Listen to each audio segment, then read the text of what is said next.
Alright guys, if you have a 4th gen Ram 1500 and your wheel speed sensor is bad, I'm going to show you how to do it real quick. I'm going to make a quick little video, nothing crazy. You will have to jack the truck up, take the wheel off and the brakes off to get to the plug. I'm sure there's a way to have the right tool to get to the bolt that goes right here, but with average tools you can't get it. So you're going to take the calipers off, unfortunately. I'll show you how to do the front one, and then I'll show you how to do the back one, and I'll make it into 2 shorts as well.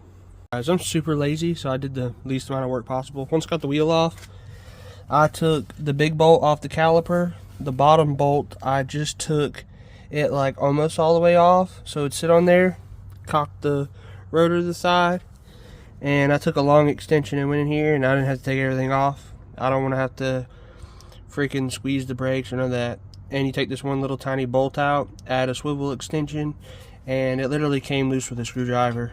And we're just going to take this bolt out, unplug it, and plug the new one in. Alright guys, we're removing the wheel speed sensor bolt. This is the part that's a pain in the butt. You got to do all this just for this one part.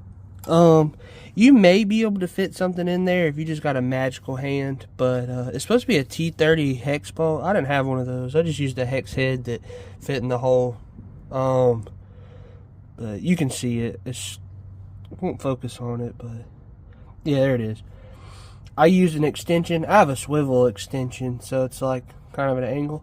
And I went in there and changed that part. Also, be careful when you get this bolt out. If it ain't fitting tight, you need to rearrange. Because if you strip this bolt, I think you're screwed. I don't know where to get another one of those. And the new wheel speed sensor didn't come with one. I'm using a pry tool to try to pop this connector off. It shouldn't be too bad. Mine's like super glue on there, but yeah, it'll come loose. Hold on. More than likely, this is why it didn't work. It's got like in it. I don't know what this is, but it's like gunk. It's nasty. It's nasty in the hole too. I'm gonna have to stick something in there and clean this hole out, because that's why it probably wasn't working. It almost looks like oil in there. I don't know how that's possible, but I'm gonna stick something in there and clean it real good. And once you get that done, you just gotta pop these tabs off. There's one here. There's one here. There's one here. I'm gonna end up breaking this one, I ain't gonna lie, because it's dry rotted. And then the plug is in the back here, behind this. And then you also have to pop this loose. This is where the actual connector's at. So pop all this loose, unplug it, and then put the new one in. And it's not too bad.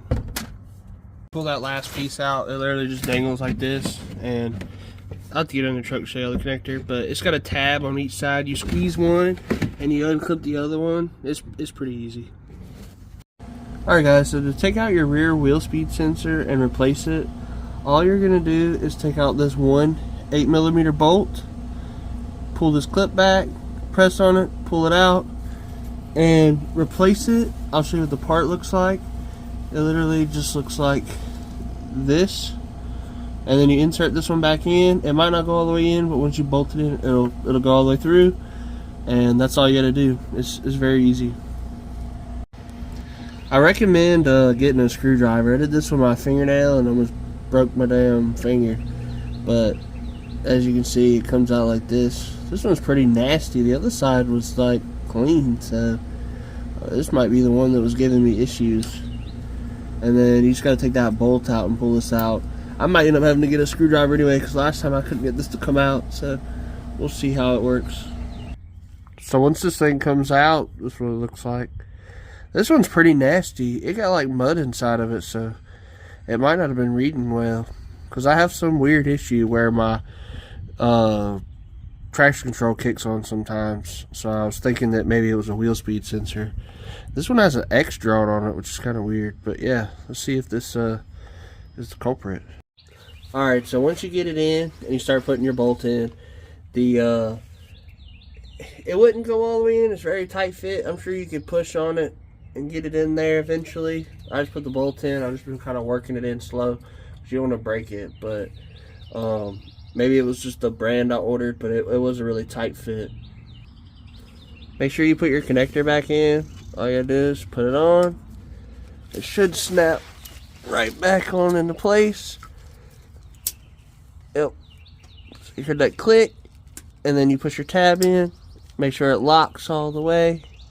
Sorry it's a little blurry, it's hard to do with one hand, but push it all the way in, make sure connector's snug, it's not going to pull off, and you're good to go. That's it, you're done.